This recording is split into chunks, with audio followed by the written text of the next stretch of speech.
For more than 55 years, Thunder Bay Hydraulics has helped keep critical equipment running through expert hydraulic cylinder repair and manufacturing.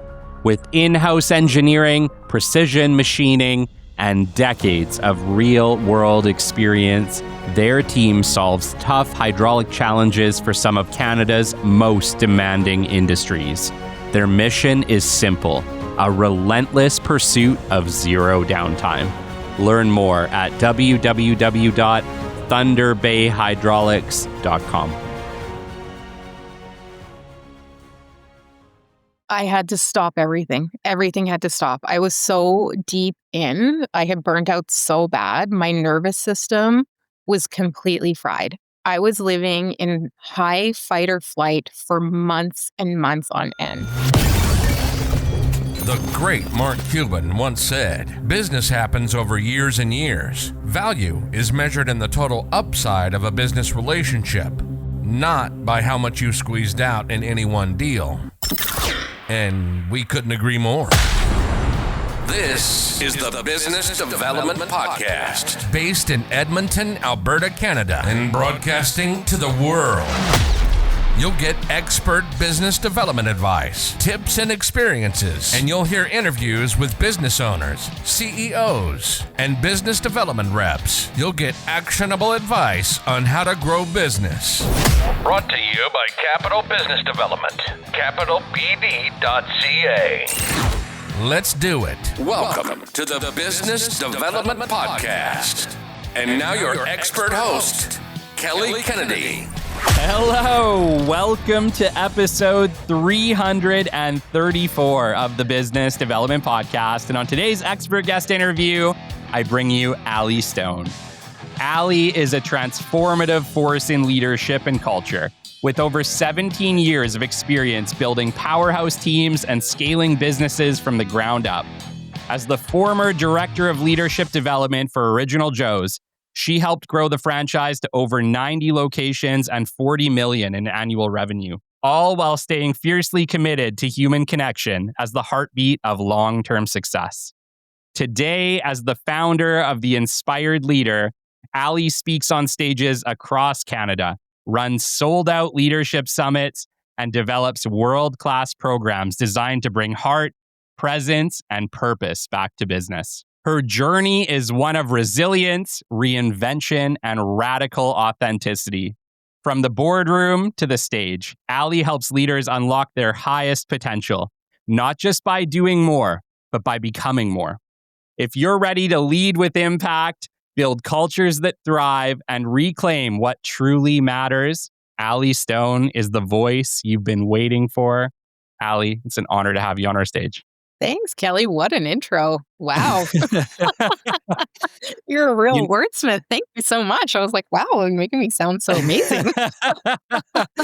Honestly, I left our first conversation. I just left our first conversation and I didn't even know what to think, honestly. It was so impactful.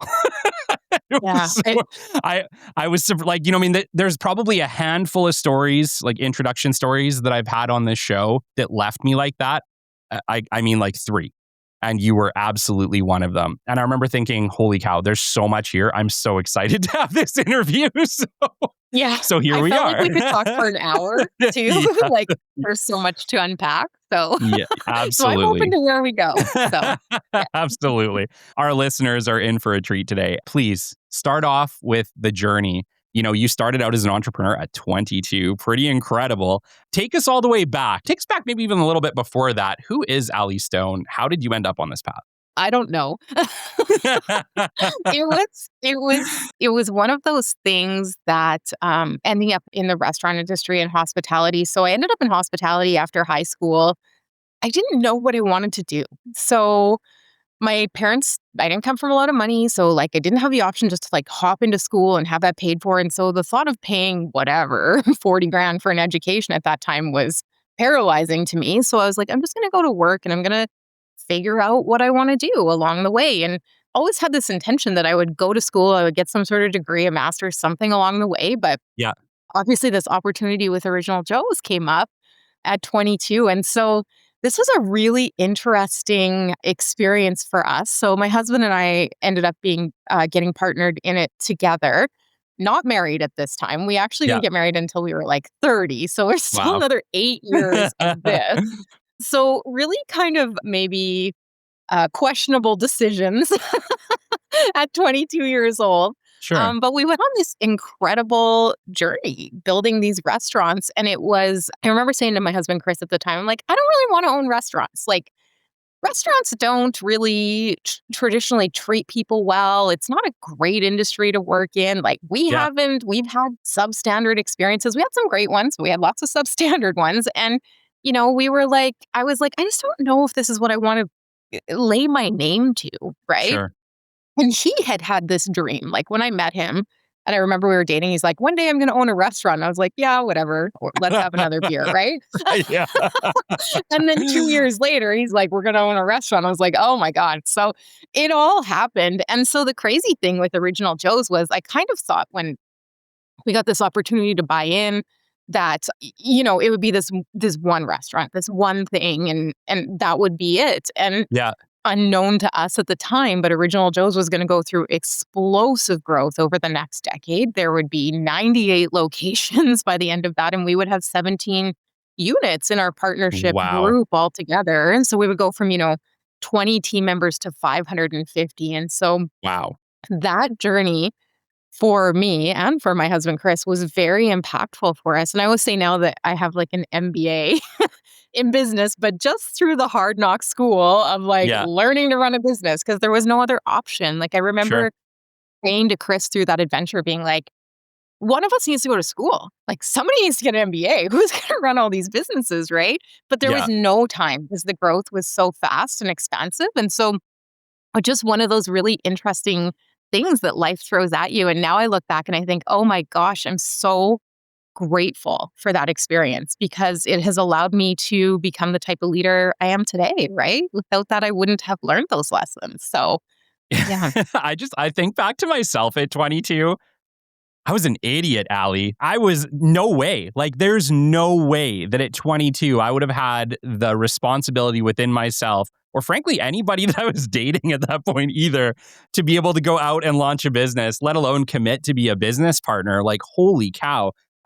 Talk to me about that a little bit, because on one hand, your friends are out there partying, they're in college, like, sure, they work, but it's not a career, it's a job, right? Like, for you to walk into business ownership at that point, how? For our younger entrepreneurs listening, because we do have younger entrepreneurs listening. I didn't get into entrepreneurship until I was 32. I was 32 when I launched Capital Business Development, and that was the moment I was ready to do it. Any moment before that would have been too soon. How? For the younger entrepreneurs out there, how?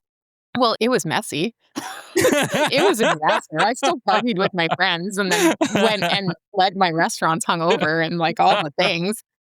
But there was a clear division. There was a clear division between the friends that were committed to a career and the ones that were just kind of trying to figure it out. And I think it actually cleared out some of my friend circles in that time because I had a different trajectory like immediately in life that other people didn't, right? And the investment for us, it was everything. Like it was everything we had, right? So like in the beginning, I remember Chris and I were so broke to make this investment. We had to like eat craft dinner and sit on the floor. And at one point we didn't have a coffee table and like all the things, right? Like the car breaks down and it's like, I don't know how we're going to fix this. And that experience in life was pretty humbling for us because we were working in hospitality. We were making really good money. You know, you're making tips every night. You got hundreds of dollars in your drawer and whatever. And then all of a sudden we didn't have that, right? And so it was a really humbling experience to really think like, what does it actually mean to run a business and what kind of commitment does that actually take from the owners to make it successful? And truthfully, that Original Joe's that we invested in the start was not successful off the start. And so there was a pretty scary time for about a year and a half where we were like, is this going to actually make it? Is our investment actually going to pay off? So yeah. You're actually our first restaurateur on this show in over 300 episodes. I know it's a little bit surprising, isn't it? But actually, it's pretty cool because, you had so much experience in that space. And I know that I have listeners right now who are interested in the restaurant business. I worked at Mr. Mike's Steakhouse in college in West Ed, right? Like I knew that world well. I was a bartender. I was a server. That's how I got my way through. And I remember how hard that was. Like a restaurant is a hard business to choose. I think for anybody, they don't necessarily realize it, but my gosh, I like to say I don't think I've ever worked harder for less money. But the funny thing is that I actually made pretty good money when you factored in the tips. But I always like to say, like, your paycheck could come in and be like $400. You'd be like, oh my gosh, I worked 2 weeks for this. But I always had $100. Oh, wait a minute, I have thousands of dollars in tips in my pocket, right?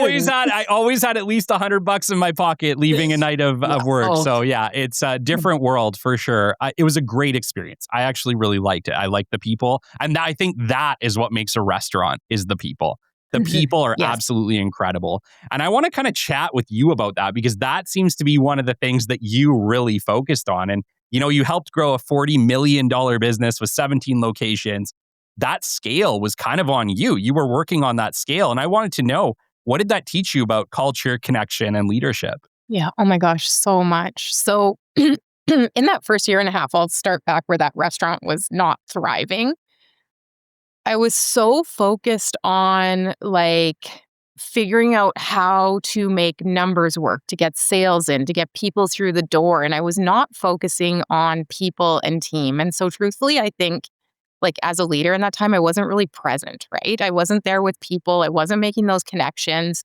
And it wasn't until I started getting really curious about what it meant to actually lead a team. And so at this point, Yeah. I didn't even know it was going to scale, but I just started to get really curious. I started reading books like Simon Sinek's Start With Why, and Yeah. books like that, and started to get really connected to this idea of what it meant to take care of people. And it started to really inspire me. And so it was actually in those early years that I started to see the potential of creating connection, of creating an environment and a space to work in that was meaningful, that felt like they had impact, that they could have a say in what went on, all of these things that people started to stay longer. They started to seem happier at work. I was happier because I was having great connections with people. Yeah. And that thing that happens in restaurants where it is all about the people started to happen, but then it started to bleed through the entire company, which was a really cool feeling. And I remember when we started it, I said to Chris, I don't want to be like other restaurants. I want to do this different. If we're going to do this, I want to do this different. And he was like, yes, I totally agree. And so, we talked a lot about what does it look like to build a culture? How do we create a people first organization? And that became our dinner table talk as the married couple owning a business, which sometimes would end in screaming across the table and sometimes high fives, Yeah. It would depend on the day. I know the drill. Been there, done that. So many people are like, how do you work with your partner? I'm like, you know what? I actually think it was amazing. I loved it, but it was challenging. But I think our relationship was better because of it, because we had to talk about everything, right? There was if we didn't process things in the business, then we were failing, which then forced us to process things in our relationship. So we had a great connection that way, right? Yeah. So as the organization grew, we just kind of got to a place where it was too big for either of us to be working individually in one store. And so as we started to create what maybe was this umbrella of a corporate kind of structure, we talked about what does this look and how do we continue this people-centric, people-focused organization in this growth. And so what ended up happening was my husband, Chris, kind of became director of operations, if you will. And he was, in there leading the teams, leading the senior level leaders. And I became the director of leadership development and culture. And so my job just became to help people identify their skills, their talents, help them grow. And one of my things about it that I think was really unique was I always said to people, I was like, I'm here. I can help you develop leadership skills. I can help coach you. I can help you, in your life if that's what you need. We got a lot of your kids when they were 20 years old and they needed things, right? Yep. And I always said, I don't care if you stay at Original Joe's. I'd just like to help you develop in this chapter of your life so that when you get to the next chapter of your life, you have some skills that you can take with you. And I think that attitude allowed more people to kind of come in and learn with me and be more open to it rather than being like, oh, okay, well, I have to make this commitment to restaurants forever. And that's not, right? That's not what I want to do. Sure. And so lots Yeah. of people kind of step out of that. And so we had this really cool culture of learning, of growth, of development, and people supporting people and mentorship. And I really just think that attitude, that feeling, that energy just catapulted us to the next level and turned it into a restaurant organization that kind of near the end of my tenure, we weren't even really posting ads for jobs. Everything was Wow. coming through referral. Everybody wanted to work Yeah. with their friends. Like it was just this beautiful like synergy that was happening. And it was such a great place to work. And so I feel like I'm a I'm a walking billboard for the effect that this people-centered, people-focused, heart-centered leadership can have on an organization. And granted, I know this was hospitality, but now through the Inspired Leader, I work with different It's- organizations all the time, and I see it, and it's possible, and it shifts everything for people. And so I love that I was able to have this experience young and then be able to take this experience out into like the greater business world now and help Yeah. people see what's possible. So you were so early on the people first culture focus, right? Like, when I think back to when you got into this, between 2006 and let's call it 2010, 2012, it was not that. The workplace was still not people first at all. It was revenue first, profits first. Come hell or high water, you're going to be at work, right? Yes. It's been interesting, and I think COVID was a big shifter in switching the whole world maybe more towards a people first workplace. You're definitely seeing that pick up. I think if you look at the success of LinkedIn post COVID, that's what it is. It's the shift from an employer first, a profit first driven workplace to a people focused workplace. But the fact that you were in this a full decade ahead plus is absolutely incredible. And you said that you owe that to just reading books like Simon Sinek, correct? Yeah, I spent a ton.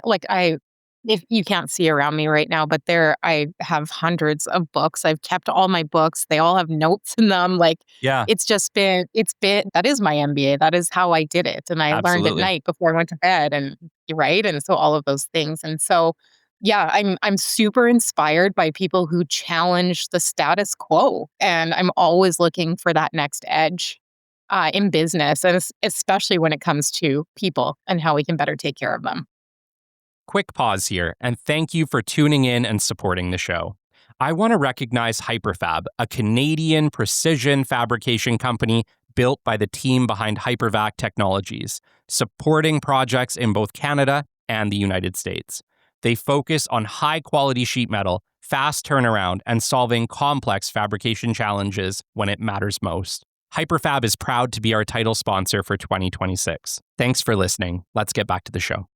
I know that I have a lot of listeners right now who, since you are a restaurateur, since you did have multiple restaurants, they're asking, what is it like? What is it like to run your own restaurant? I think many of them have a service company. Maybe they provide electrical services.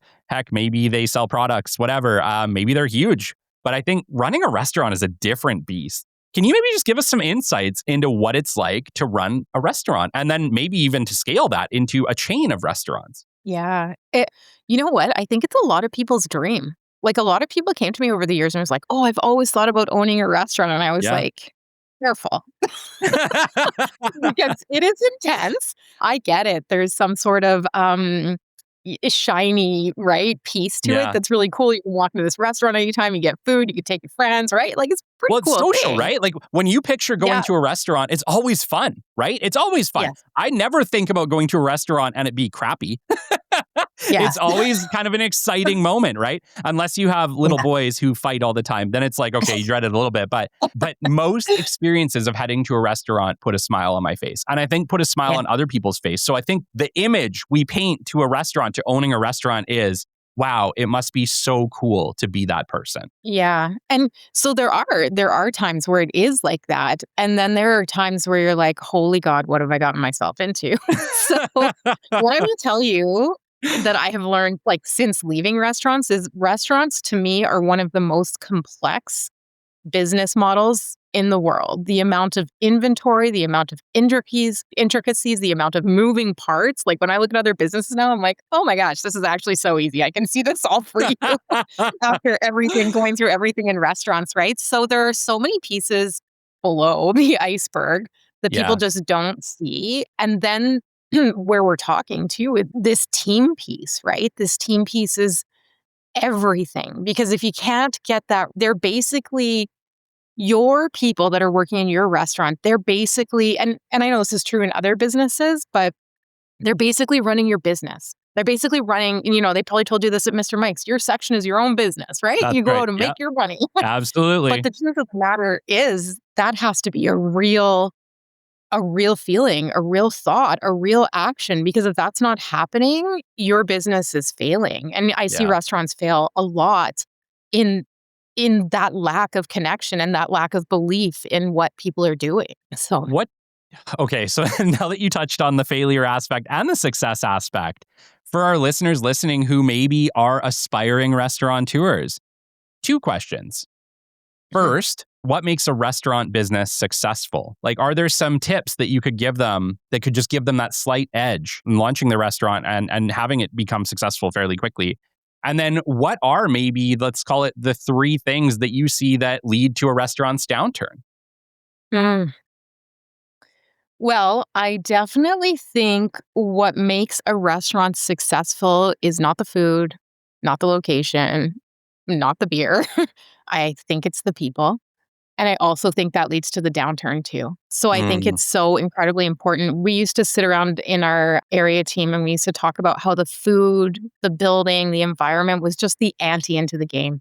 That's the base level. We all have to get that. Anybody can serve a burger. Anybody could make our dill dip, right? Like yeah. those things could happen anytime, anywhere. The real thing that makes hospitality and truthfully, Kelly, any business successful is its people. And Hmm. so, yeah, again, this is just why this became so incredibly important to me. Yeah. So the people can be your biggest downfall, I think, if we're not having leadership that truly believes in that and believes in making that connection. I think when you get to levels like where Chris and I were in that organization, it could be really easy to sit in an office and shut a door, right? And be like, Sure. okay, I've got lots to work on today. But Yeah. every day for us, it was connection, call, training, whatever we were doing, right? We were always with people. And I think that changed the game. I think the other things that can hurt a restaurant, truthfully, are a little bit more global since pandemic, but restaurants Sure. just truly haven't recovered Yeah. since the global pandemic, and people aren't dining out as much. And so there's actually a danger in a culture shift right now where people it's just not the same. I Yeah. see it actually coming back more now this year, but how many years are we out of a pandemic, right? Yeah. It's a So lot. Yeah. It's a lot. it's been a long shift. And so I'm always really cautious with people who are thinking of opening a restaurant right now. It's a tough industry to be in. The margins are razor thin as far as food goes and all of those things. Yeah. And then we have this whole piece of how people are showing up in the world differently. And so I keep saying restaurants need to change. We need to evolve. We need to start to figure out a new way to serve people, to take care of them, and to create that experience, not anchored in this old way. I don't know what that is yet. I play Sure. around it Yeah. with in my Yeah. head a lot, Yeah. but something is ready for a shift, I think. So, Well, it's really yeah. hard to do restaurants remotely. Yes. Just doesn't Kind of work. takes the virtual restaurant just isn't really made it yet. Oh my goodness. Yeah. Okay. Yeah, it's completely slipped my mind how crappy COVID was for restaurants. And now I Yeah. feel like we have to go there. I have to know, what was Yeah. it like to own multiple restaurants going into COVID? What were your thoughts? Like, were you thinking it was over? It was so stressful. I'm already touching my face thinking about it. So effectively the world that year, 2020, shut down March 20th, March 21st. And so Yeah. I had been in Hawaii actually with my husband, and we got back on March 10th. And there was rumors in Hawaii of this virus, but nobody was really talking about it. Yeah. And then it came time for us to fly home, and people were messaging us and be like, "You gonna be able to get on a plane?" We're like, "What are you talking about?" And so we're kind of out of the loop because we were on Sure. holidays, and then we Yeah. came back and we were like, "Oh shit, what is going on in the world?" And so Yeah. I started having conversations with my partner. And so, we haven't really touched on this, but my husband's actually not working at this time because he Yeah. actually got sick. And so it's just my other partner and I running the restaurants. And I started having conversations with him and, we're having a lot of back and forth, but like, what does this actually mean? It's pretty imperative to our industry because we're bringing people together and people are talking about 6 feet and masking and like all of these things. And so it got to the point where it started to get pretty severe. There was talk of Canada shutting down all of the things. And so the actual franchise that owns Original Joe's decided to mandate that they would shut down all restaurants effectively on March 18th, Wow. 2020. Mandated shutdown. And so, of course, uproar from franchisees, all the things. Mm-hmm. And we got off that call and I remember going to my partner and saying, I don't know if we can do this. And he was like, well, we kind of have to. It's mandated. And I was like, no, I don't think we can open on the 17th, which is St. Patrick's Day, which is our highest sales day across the board, like thousands of people coming in, drinking, spitting, drunk over each other, all the things, right? But it's a good and I was day. like, I don't think, yeah. Oh my And I think the goodness. franchise, I understand. They were probably like, get this one last day of sales out of it. Sure. Hopefully it's not that bad, whatever. I get it all. It's a business decision. But morally, I was like, I don't think we can bring all these people together. And so that was a big thing. And so that was the morning of the 16th. And so that day we effectively decided to shut everything down for us on the 17th and we didn't open. And in a matter of 8 hours, we had to lay off, I don't know, at that time, our initial layoff was like 350 team members. And I Brutal. remember going to our senior level leadership team and saying, this is big. Like I never in my life started this to think that this is something that would be happening and we're going to take this seriously. So no layoff happens through an email.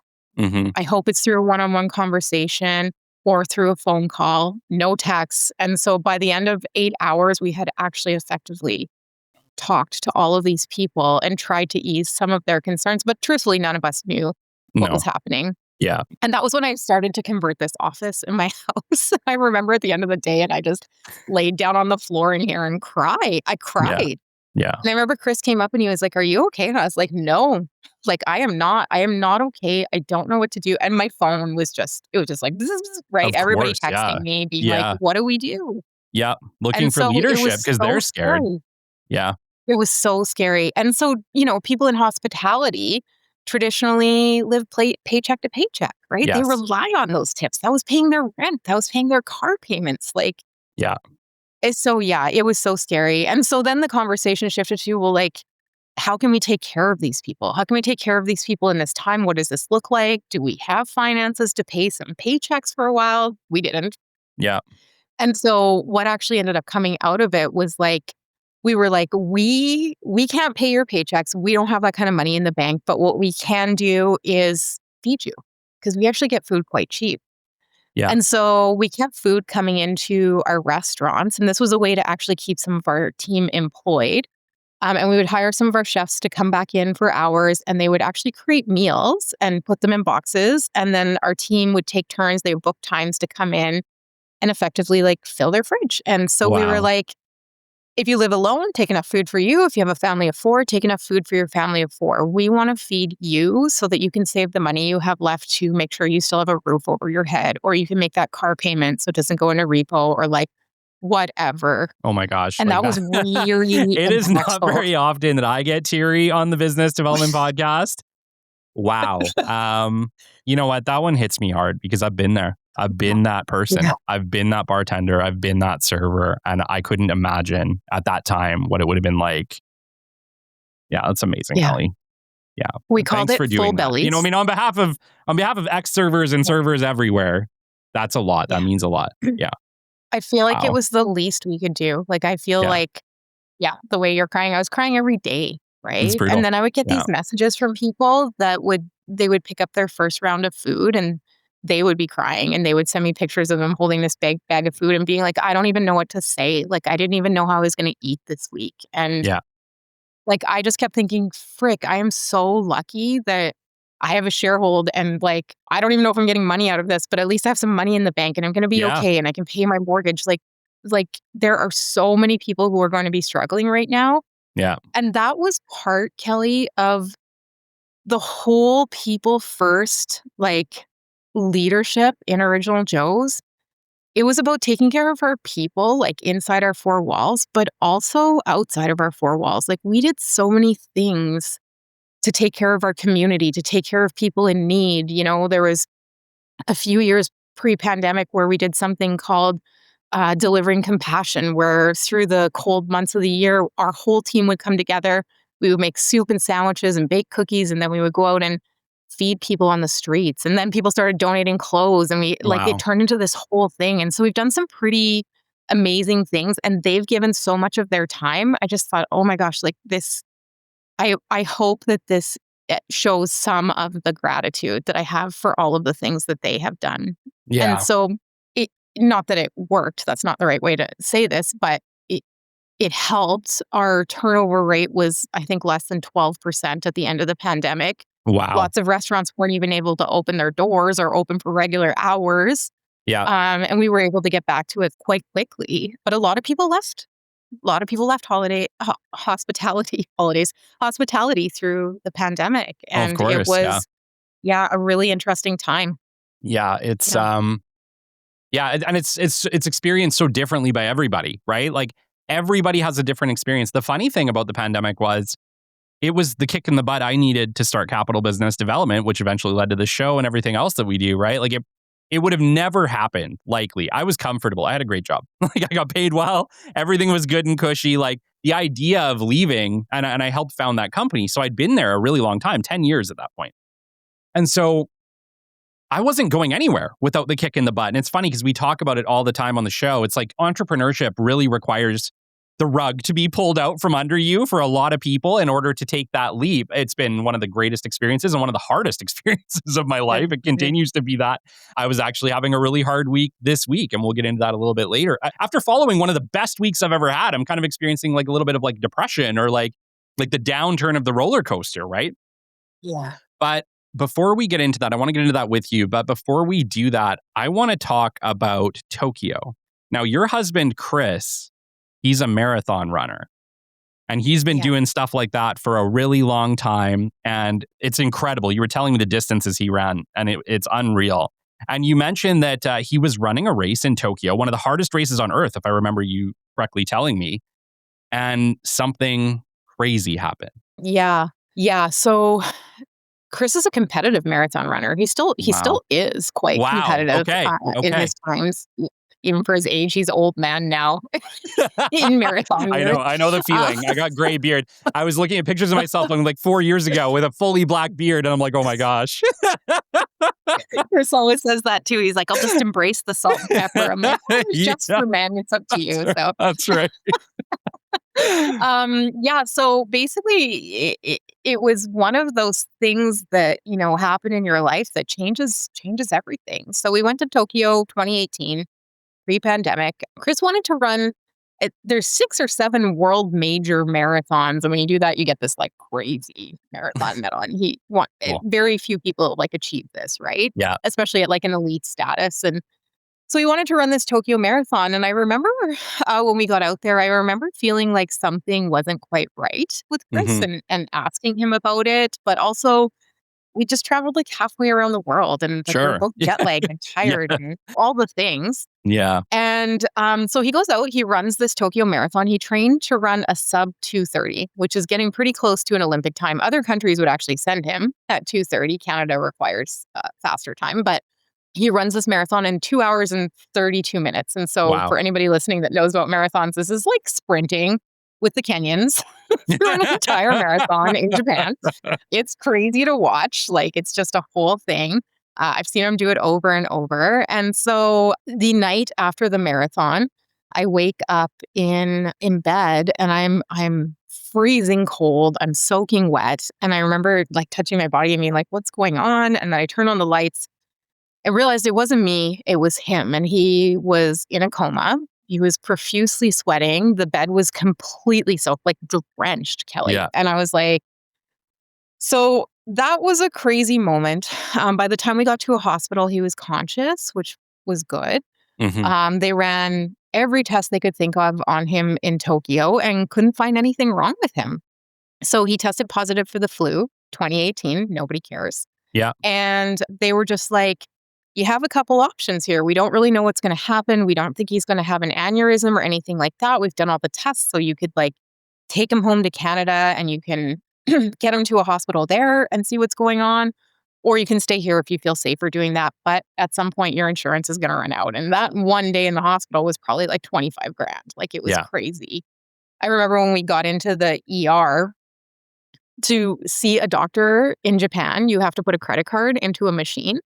And so Chris is like on a stretcher and like, is this emergency situation? Nobody will see him. Nobody will look at him until I put my credit card into this machine and it's all in Japanese and I can't read it. And I'm having this panic attack in the middle of this hospital. And so I actually had to find a nurse who had gone to school in Vancouver who could speak English, and I had to pay her to be my translator for the entire day. Like it was just a crazy experience. And so I made the decision to take him home, but by the time I got him home, he was worse. And so it was very neurological what could happen, what was happening to him. Like he could walk and, all the things just fine, but he had no idea we were in Tokyo. He had no idea he'd run a marathon. Everything was just like a blackout for him. And then in that blackout, he was getting really, because he was aware, he was getting really anxious about it, right? Like who wouldn't? And so he's like asking all these questions and what's going on? Why are we on this plane? He would wake up, right? All of these things. Mm-hmm. And so when I got back, I took him to the U of A. They ran tests again, couldn't find anything wrong with him, said he wasn't in life-threatening danger and refused to admit him. And so it took me 3 visits to the hospital before they would actually get a neurologist to look at him. So this took another like 72 hours. And by this point, it was just like out of control. And so we saw a neurologist and he was like, he was pretty relaxed about it. And he was like, yeah, I think he's got an encephalopathy. He's like, he probably got a bite from a mosquito. It happens in Japan. He's like, it is an illness and like, but it will clear out 4 to 6 weeks. He'll be better. So no treatment, no hospitalization, no nothing. They just send us home and everything just spirals from there. And so Chris never recovers. He never recovers from whatever happened in Japan. The memory centers are gone in his brain. So he has no short-term memory and a pretty spotty long-term memory. And all of the, quite frankly, shitty things that go along with that. So his life has been a real challenge since that happened. And of course, he was never able to return to work. And so it changed everything for us, right? It changed our lives. It changed our marriage. It changed the way the organization was run. And I remember I had to stay home and care for him for like 3-4 months after we got back from Japan. So there was this time frame where we were supposed to be gone for like 14 days. Yeah. And then neither of us just ever came back, right? Mm-hmm. And so the people in the organization, this goes back to this people piece. And this is like just such an interesting, and we never would have expected this and never would have asked for it, but it's such an interesting point to make around taking care of people, was that they were so concerned. Like people wanted to know, they were reaching out, asking, and we didn't have any answers. Like I was like, I honestly don't know what's going on. I don't know when I'll be back. I don't know when he'll be back, but they cared, right? Because we cared about them. And so it was like about 3 weeks after I got home, one day I was just kind of like in the house with Chris and I heard a knock at the door and I went to open the door. Nobody was there, but there was this like fresh baked loaf of bread and a card on top of it. And it was signed from all the people in a store. And they're like, hey, just thinking about you. And then it went on for like days, like a day after day after day, people with like flowers, wine, until one day somebody dropped 3 months of freezer meals on our doorstep. Wow. Like individually packed so that we could just like eat. And I remember opening the door and just standing there and like sobbing my eyes out because I was like, I wasn't eating. I wasn't taking care of myself and I didn't know what to do. And then all of these people that we write their paycheck for shouldn't be doing this kind of stuff for us are showing up and taking care of us in these really, I get emotional about these really like profound ways that, it makes it all worthwhile running a business when you have this real human connection in it. And community is so much bigger than your peers. I think maybe that's the lesson here, right? Is that like as a business owner, as a leader, as just another human, we're compassionate for other people, regardless of their status in life, regardless of where they come from, where they're at. And I think if you're good and you're a good leader and you're out there helping people, at some point it might be your turn to need that reciprocation. And I kind of feel like if you've gone out of your way like you did, there's going to be people who step up to help you. It's an incredible story. Wow. Yeah, that was the moment. That was the moment, people, that left me thinking, wow, how does somebody even recover from that? Not just recover, you've gone in a completely different direction from that moment. I feel like Yes. for you, there was everything before, there was the moment, and now there's a clear line into everything after. Talk to Yes. me a little bit about actually, I guess when we get married, we don't think about the in sickness or in health vow, do we? No. I think for maybe a lot of people, it's just like, yeah, of course, whatever, right? Yeah. But for you, it became a real thing. And I want to talk a little bit about what was it like for you having to step away from your career, which is incredible at this point, and you're having to essentially take all of your focus from business, which I know for any business owner, it's their baby too, right? It's like I have to step away from my baby to look after my baby. And this could be your husband, your wife, your kid, whatever it is, right? Yeah. It's hard. It's hard because you focused everything into the business and it becomes a part of you, it becomes a part of your identity. Talk to me a little bit Yes. about that, because I know this whole thing for you led into a pretty severe burnout. Yes. I think looking back now, I just did. Mhm. Like I just ground through. I just kept moving. I felt like there was no opportunity to reflect, to think about what this might look like. Like everything was like a 911 emergency in my life for months, right? Yeah. Like it would be like, as an example, in the real acute phase, the first couple months when Chris was sick, I would be worried that he would walk out the front door and get lost. Like Mhm. it was a lot, right? All the time. And so there was no, as business owners, we obviously get really busy, but really good entrepreneurs know the power of taking time to reflect, to Yeah. integrate, to like really think about what their next path is. Like that, those are really good entrepreneurs. And people who do that in their life are actually really often quite successful in their lives too. And there was none of that at that point in my life. And so I was just kind of like going through the motions every day, grinding it out, trying to hold myself together, and truthfully, not really letting myself feel any of it. And looking back now, there was so much grief and Mhm. loss and change, like massive impact change that nobody had asked for. And Yeah. I was just like, yeah, I'm okay. I'm okay. I'm okay, right? Rolling up the window, putting the armor on, and eventually getting to the point where I'm saying to myself, I have to go back and lead this organization because, and Chris still wasn't even in the best place. Like I had to get his parents to come take care of him during the day so that I go to work and then I would still have to take care of him at night. So now it became double time. Yeah. But I was like, somebody needs to get back to these people. We love them. We care about them. We bet everything on this. We Yeah. can't, right? And Yeah. so I went back and it was about 2 weeks. Mhm. It was not long. Mhm. And I was walking into our leadership team meeting. I was walking to run it. In the past, Chris always ran it, and I would support him with it. We kind of bebop back and forth. And this was the second one. And I remember the first one walking out and feeling so sad that he wasn't there and that I was doing it myself. And so I'm walking the second week and I'm driving up to work and I go to get out of my car. I put my hand on the door of my car and I just freeze. I'm like paralyzed. And I'm like, and I remember sitting there and being like, what the hell is going on? Like I was really Yeah. hard on myself at that time too, right? Because Sure. everything was, Yeah. yeah, It push was it on through, you. It right? was on you were taking it all on. Yes. And if I couldn't do it, our life was going to be in shambles. So there was Mhm. so much pressure It's a lot of around it pressure. all, right? A lot of yeah. Which I have this whole perspective now about men who take care of women and women stay home and I'm like, man, that's a lot of pressure that men will go through. Like, holy, I did not realize. Anyway, so I go to get out of my car, I freeze, and all of a sudden I'm overcome with emotion. And not just like, sitting there crying, like heaving, Yeah. snot, ugly crying in my car. And I'm like, oh my God, like what is going on? Yeah. For this like perception of this super strong woman, right? And I'm actually really pissed off at myself in this moment that this is happening. And so I remember calling into one of my coworkers, one of my peers that I really trusted, and I was like, "Hey, mind just coming out to my car and talking to me for a second?" And he was like, "Yeah, for sure." And he came out, and I remember he opened the driver's side door and he was a little like, holy shit. Mhm. I walked into.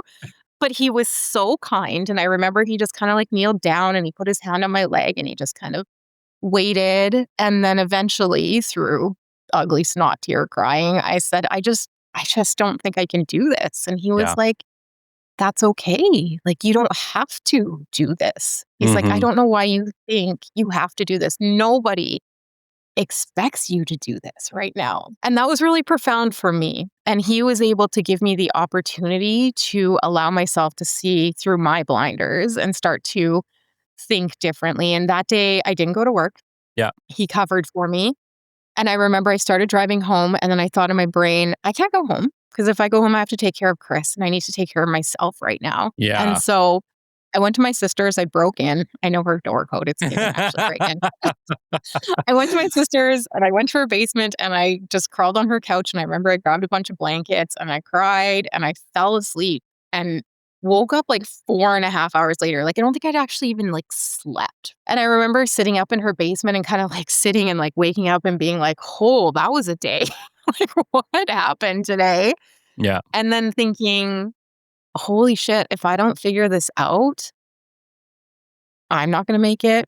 I'm not going to be able to take care of Chris. This organization's going to falter. Something major is going to have to change. Like, I am now the number one priority. And that was Mhm. like a big awakening for me. And that shifted everything for me. That shifted the way I saw leadership. That shifted the way I saw teams. That shifted the way I saw Yeah. myself as a wife, like everything. And it was powerful. And so that sent me on a crazy journey of learning what it meant to actually care for me in a way that filled my battery or fills my battery so that I can show up in the world the way I want to, the way I feel called to, the way that's bringing purpose and meaning to the world, right? Like, I think we all Absolutely. came here to do something. We all came Yeah. here to contribute something to the world. But if we're running on empty, we're going to miss the whole point of that. And so that's become a big part of my message.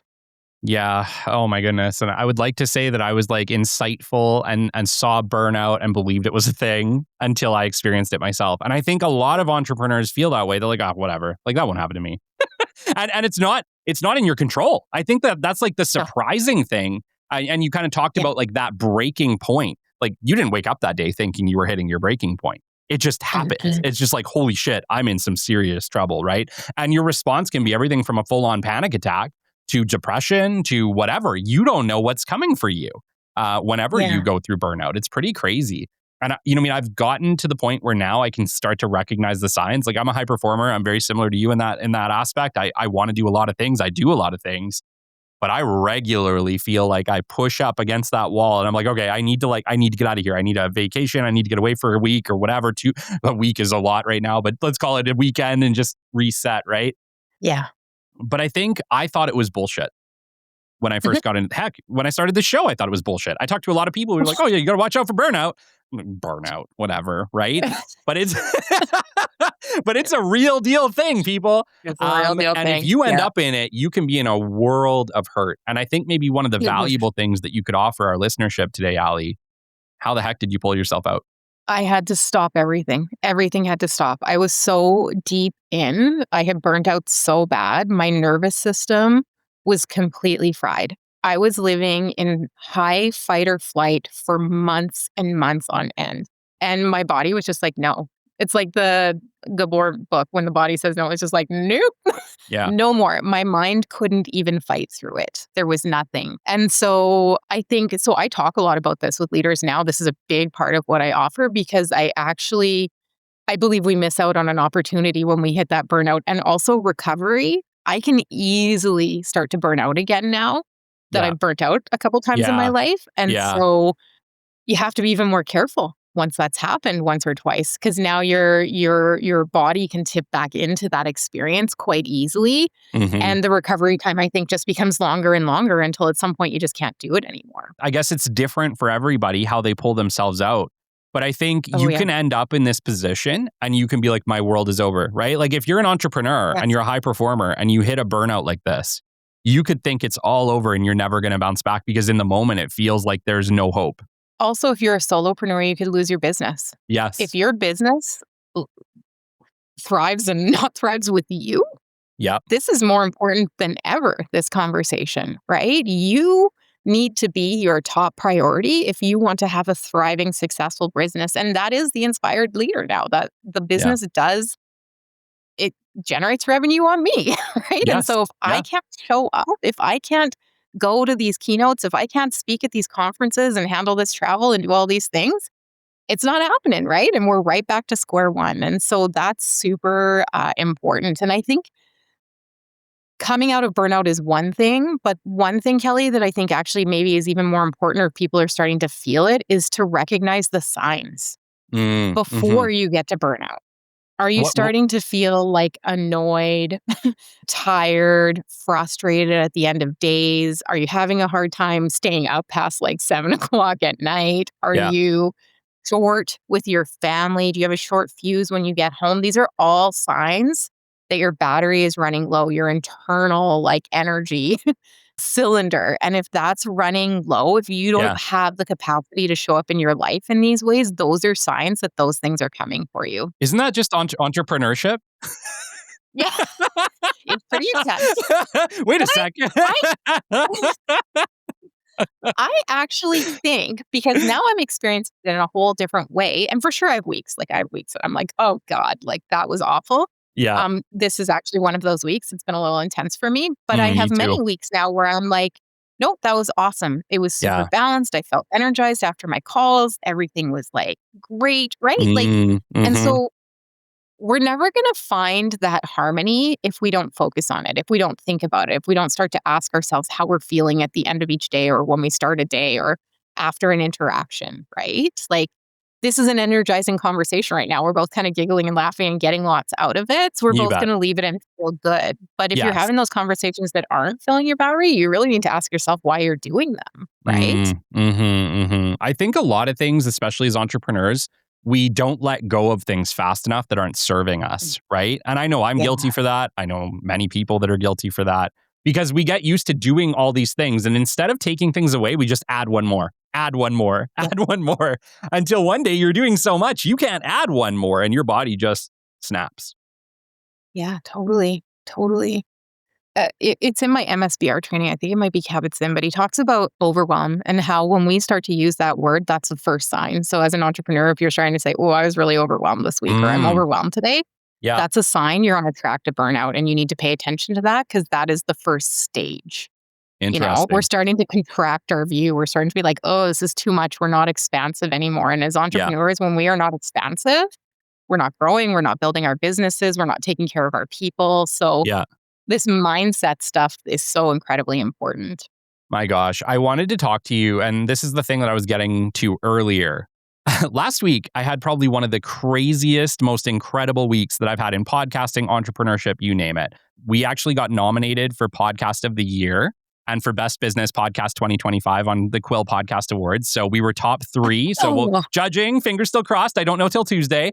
I got nominated for Edify Top 40 Under 40, past the judging round, I guess, or no, heading into the judging round. So that happened same day on Tuesday. cool. We sold out the accelerator cohort of our first group coaching program for business development mastery, which was incredible. And then Wow. I launched the Catalyst Club all in the same week. And it was just like win after win after win after win. I was like I was in the sky, right? And then Mhm. Monday hit and I had like the worst crash, alley. This whole week has just been a struggle to get through, just like emotionally depleted. You know what I mean? And we don't Yeah. talk about that. I've talked to so many leaders at this point. Like I think at this point we're at like 162 interviews where like they've had incredible things happen. They sold their business for $400 million and then experienced the worst Right. depression they'd ever went through in their life.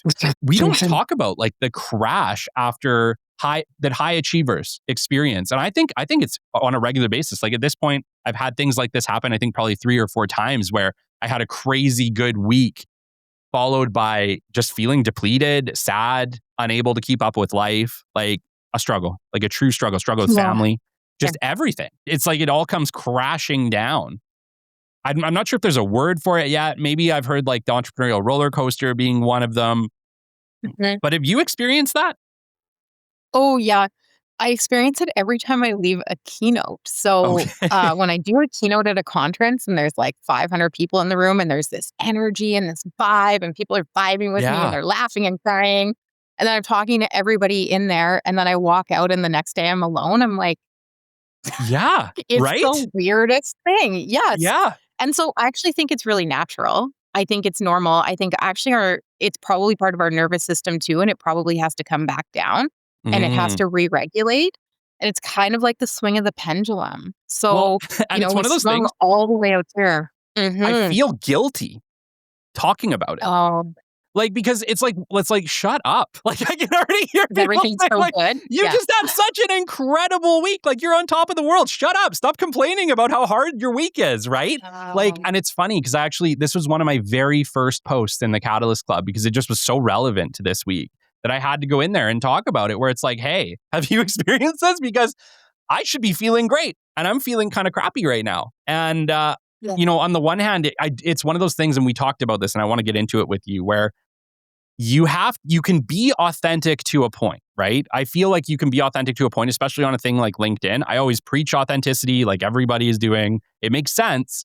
But still, like you said, there's like a confidence level in a leader that you must have. So there's always still barriers. There's still a point at which you can hit what do you call it? Your authenticity peak, right? Where you Yeah. can't push it a little further. You can't talk about that crappy feeling. For instance, I shared that in the Catalyst Club, and I wouldn't have shared that same thing on LinkedIn, I don't think. Because it just Uh, feels like on a certain level, what do you have to be complaining about, Kelly? yeah. Right? We crack jokes about our first world problems, but here's the thing, Kelly. I think like we all have our own experience of life. And there's something that's coming up for me in that about like not honoring your experience of life Hmm. too. And maybe we need to normalize talking about these things. Like maybe that needs to be okay that you're having a shitty week this week. And like that's, Yeah. you know what I mean? Like Yeah. take the thing with Chris and I, like we were in Tokyo and everything was amazing. It was on fire. He's running this Olympic time marathon. And then the next Yeah. day, life is completely changed. And that's maybe an extreme example, but I think we go through these things all of the time. And we were talking about this before we got on and this authenticity piece and how Yes. authentic we How be, authentic can right? you be? Yeah, exactly. Yeah. And so I think that's up to each of us. You're really challenging me on this right now. And so I'm like just spitting this out, but I do think this is up to each of us. Yeah, And I think the more real we are, the more real we help other people be. absolutely. That's something I notice. Like, and I've been looking at like my Instagram lately and stuff, and a lot of it, like we plan ahead and it's all kind of like Hmm. built out and whatever. And they're all my ideas and it's all good. But then sometimes some of the stuff comes up and I'm like, I don't feel that way right now. Or like, Yeah, I actually don't resonate with that. And I actually said yesterday, I was like, maybe I should just start pulling it down when it doesn't feel authentic to me right now. And yeah, that's okay, right? And some things we have to plan and we have to do these things, and that's okay. But there is a piece of us, people like you and me, who want to have these conversations in a world that has pushed vulnerability, pushed authenticity out, pushed this all out. And it's all been about like creating this persona, being this type of leader, building yeah, this business, generating this revenue. But the truth of the matter is, we have such a better experience if we're authentic, genuine, and real with each other. And so yes. I don't know. I might encourage you to post it. You know what? I work I'll on like it. it. Yeah, excellent. I work on it a lot, right? I do. I push myself pretty hard. And the reason that I created the Catalyst Club was to support my coaching community and my business development podcast community initially. But what I Okay. realized was that we also need a space that's judgment free, that's peer Yeah. driven, that if I was to post this, someone could be like, you know what, me too. And the whole world isn't going to see it, right? It's only going to be, call it our 1,000 members or whatever we have at the point this is airing, that's going to see that and be able to connect with it. Because I do think, as much as we love to be public, as much as we have to kind of put ourselves out there, and LinkedIn is really that, right? Like if I put something out there, 100,000 people are going to see it, right? Like that's great. But at the same time, not everybody I want to see it is going to see it. Does that make Yeah. sense? Yeah. So Yeah. I feel like everybody needs that space. And, whether it's the Catalyst Club, whether it's Allie's community as this starts to grow, whatever it is for you, I think we all need that safe space for ourselves. Yeah, for sure. And that's part of, if you think back to like Brene Brown's work and her talks around vulnerability and her ideas is like, you can't just be vulnerable with everybody. That's right. I think what we're talking about too, like in this idea of sharing some of these things we're going through, is maybe setting a new precedent though. Like Yeah. maybe starting to, right? It's starting Yeah. to touch the edges of what seems to be out of the the social norm right now of Yeah. what we share, right? And there could be some power in that because I really feel like the world of business, entrepreneurial leadership is shifting It to is. a Yeah. more conscious way, a more connected, collaborative way of thinking. But that's only going to happen if we all tiptoe out of the box once in a while and try That's different right. things and share That's different right. things and Yeah. expand our point of view, right? We all have to carve a new path too. But you have to have your circle. Yes, you do. Yes, you do. And it's interesting too because it's funny. I was talking with Colin Harms, he's actually a sponsor of the show, but he's been a longtime friend as well. And we were talking about the idea that authenticity is a privilege too, right? Like Yeah. on a certain level, it is a bit of a status if you are able to come out and speak to your truth, right? Like I think for a lot of employees, that's not on the table. Why? Because it makes them look weak in front of, their peers, their employers, their managers, maybe their fellow coworkers, right? No one wants to be ridiculed or criticized. And you have to put yourself out there in order to be authentic, right? Like there is a cost to being authentic. And I think unfortunately, we are still not quite there. We're still like, I like to think that like really entrepreneurs, leaders, people have already kind of accomplished a status, I think. The ones that are really out there sharing it and trying to encourage people to do so. But I think we forget that not everybody has that same ability to do so. Or if they do, Mhm. there may be repercussions that me and you don't have. Absolutely. Yes. And truthfully, I know it as a woman, Yeah. right? And so it's a different experience. And I think about women in other countries and women who can't share Oh, their yeah. voice and women who don't have the same rights and so yeah, 100% I agree with you. And so I think it's important for like people like us that are more comfortable like stepping into and sharing our authenticity to keep doing it because I think we're carving a path, we're highlighting Sure. a way for other people to get there, but also to be kind and gracious Yes. and caring to people who are learning that journey. I actually was on with a client right before this and we were talking about it. And I said, the authentic journey is not the easy journey. It's It not. actually Yeah. probably be easier to roll up the window, be like, I'm not going to be share who I am. I'm not going Yeah. to be vulnerable. I'm not going to risk it. But here's the thing. Here's what I think, and you can tell me what you think. I think when you are 90 years old and you're looking back on your life, if you rolled up the window your whole life, you're going to be like, holy shit, I missed something. Absolutely. Yeah. No, I agree completely. I think about that push in entrepreneurship and how much it's changed my life too, right? Like my life was very different. Was I a business developer still? Yeah. But my life is way different now that it's my company, my community, my podcast, my business, my coaching. Yeah. If I wouldn't have taken that leap, as scary as it was in that moment, and it's still scary today, there's still plenty of moments in entrepreneurship where I'm like, oh shit, here we go. But every time I push that boundary and I achieve a new personal level for myself, yeah, I couldn't imagine not going that far and doing it. So I agree completely. It's like you got one life. What are you going to do with it?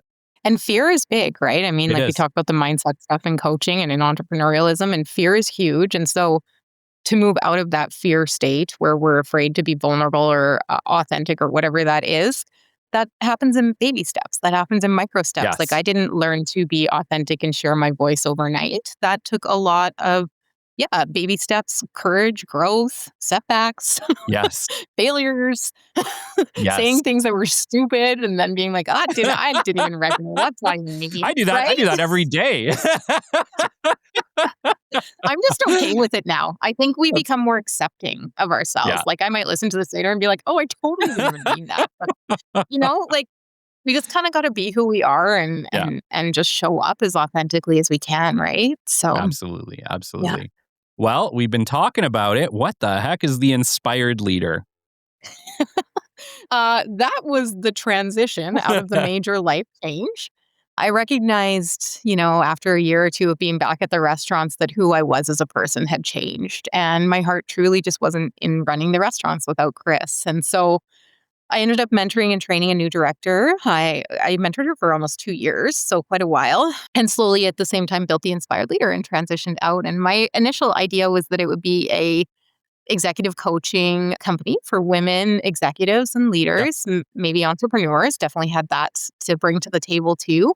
Um, and really, like, I don't know if I had much vision beyond that at that point, Kelly, which was super sure. interesting. But I think I was super busy, like, transitioning out of Joe's. There was a pandemic. There was like, right. And so I didn't really have a capacity to think beyond. And then once I was out, I realized that there was so much potential for this company. And so it's really expanded over the years. I spend a lot of time inside of organizations. So I'll do a lot of leadership development, team training. I will say really high EI connective people first stuff, like we've been Yeah. talking about, help leaders and teams make those connections and forge those new pathways to create that type of environment in their organization. And then one of the kind of unforeseen things in my life was that I actually became a keynote speaker. So if you would have asked me like 6 or 7 years ago if I would have been on stage, standing on stages all Wow. over Canada and the US and speaking Yeah. to people, I would have, well, number one, I would have laughed. And number two, I would have screamed and ran away. So I know the feeling. like, no, did Yeah, you hear scares the me? bejesus. No. Yeah.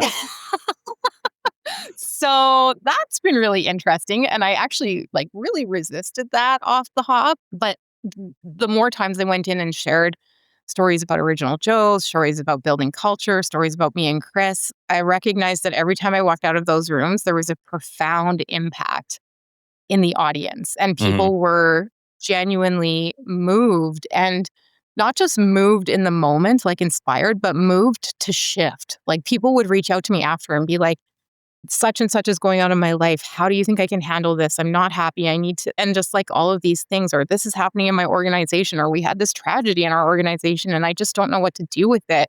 Mhm. We need change. Right. And so it's been really powerful realizing that number one, I'm not alone in my stories, that we all share some sort of collective, I don't know, energy, Yeah. something in our stories that's really magical when we share them. And so that's been a really beautiful experience. I think I spoke on 36 stages across Canada last Wow. year, working with Talent Bureau of Canada. So like lots of really cool things. So I'm really just trying to stay open to where that takes me right now too, and what that looks like. Yeah. So it's been quite the journey for sure. Yeah. That's absolutely incredible. So for the people listening, if they want an Mhm. incredible keynote speaker, I'm pretty sure they've listened from the caliber of this conversation. There's a lot there. So if people do want to book you for a speaking gig, what's the best way to do so? I could just visit my website, theinspiredleader.com, or find me on LinkedIn at Ali Stone. And yeah, I'm always happy to connect. Try to stay very real in all of this and connect and have conversations. And so even if something came up that somebody heard, like feel free to reach out. I'm super happy to even just converse. So Amazing. yeah. And we were talking like a while ago, you're an incredibly successful coach. Frankly, you're booked solid. So if they're hearing Yeah. this, you're probably Yes, I am. busy. But you also do workshops on top of the coaching. Can you speak to your workshops? Yeah, sure. So, I mean, that really came out of that kind of last decade at Original Joe's when I was doing a lot of leadership development there. And I had built a suite of training modules that I was using in the restaurants, things like accountability, but the idea of accountability through partnerships, how to create an extraordinary team culture, creating creativity and creative organizations and teams. And so I have this kind of suite of, I would call it a masterclass in high EI leadership. Yeah. That organizations generally, so when I have a conversation with them, I'm like, here are the 15 offerings. They're like half day workshops. We can come in and we have ways to kind of keep the progression going forward after, but it's an opportunity to inspire, motivate, and engage your team to think differently so that you can shift into a new way of being if you're looking for change in your company. And so it's really fun for me because I like Yes. love that stuff and I Yeah. love working with teams, obviously. So I get a lot of joy out of it. And I think the organizations that I work with get a lot out of it too. So it's a really neat experience for them as well if they're looking for growth. Yeah, that's amazing. I honestly, I didn't know how much I'd love teaching until I started doing it. Teaching and coaching right? is a ton of fun. Yeah. And it's really It's so rewarding. fun. I would say to any of my experts out there, if you haven't taken that leap, if you're an expert in something, start sharing that information, start getting into teaching it. Because if you're an expert in it, the odds are pretty good you're passionate about it. And teaching it is like the whole next level. Yeah, it's awesome. I see that your dog partner is also in the room. Yes. Mine I was like, was snoring and coughing. oh, that's good. Before we got on, I was like, okay, Memphis, you be good. Molly's up, turn it around. So. Yeah, mine's usually pretty quiet. Today, for whatever reason, he was sneezing and coughing and snoring. Yeah. Allie, this Can has I been just say, incredible. isn't it great that we live in a world where we can do this now too, Oh and my like goodness. it's actually Yeah. acceptable? It's hard Yeah, to believe that it's this is a thing. Yeah. mhm, yeah, Yeah. yeah. And our dogs are so much happier, and That's right. it's so nice to have the choice now. And I know not everybody has the choice, but I love that sometimes I'm working in organizations and some days I get to spend the day at home Yeah. coaching on Zoom, right? And I love that. I think there's so much potential in the way that we can craft and build our businesses now. And I love that Totally. about being an entrepreneur and that we get to create that reality. Well, and for me, my partner works at home. So Shelby works here. And then we have a 1.5-year-old as well. So he's here a lot of the time. We have a nanny that kind of comes in and watches him. But like, if I want to take a break from work and just go and hang out with my boy, I can, right? Like, Yeah, it's a pretty incredible right. life. It's very lucky. Yes. Yeah. Yeah. Yeah. There's some really good things that came out of the big changes in the world. Absolutely. Yeah. Absolutely. Yeah. Yeah. Yeah. Anyways, Allie, this has been absolutely incredible. Once again, if people want to get a hold of you, what is the best way to do so? Inspiredleader.com. Find me on LinkedIn, Allie Stone. Love to connect. And yeah, this has been so much fun. Thanks, Kelly. It's been incredible. Thank you, Allie. Until next time, you've been listening to the Business Development Podcast, and we will catch you on the flip side. This has been the Business Development Podcast with Kelly Kennedy. Kelly has 15 years in sales and business development experience within the Alberta oil and gas industry and founded his own business development firm in 2020. His passion and his specialization is in customer relationship generation and business development. The show is brought to you by Capital Business Development, your business development specialists. For more, we invite you to the website at www.capitalbd.ca. See you next time on the Business Development Podcast.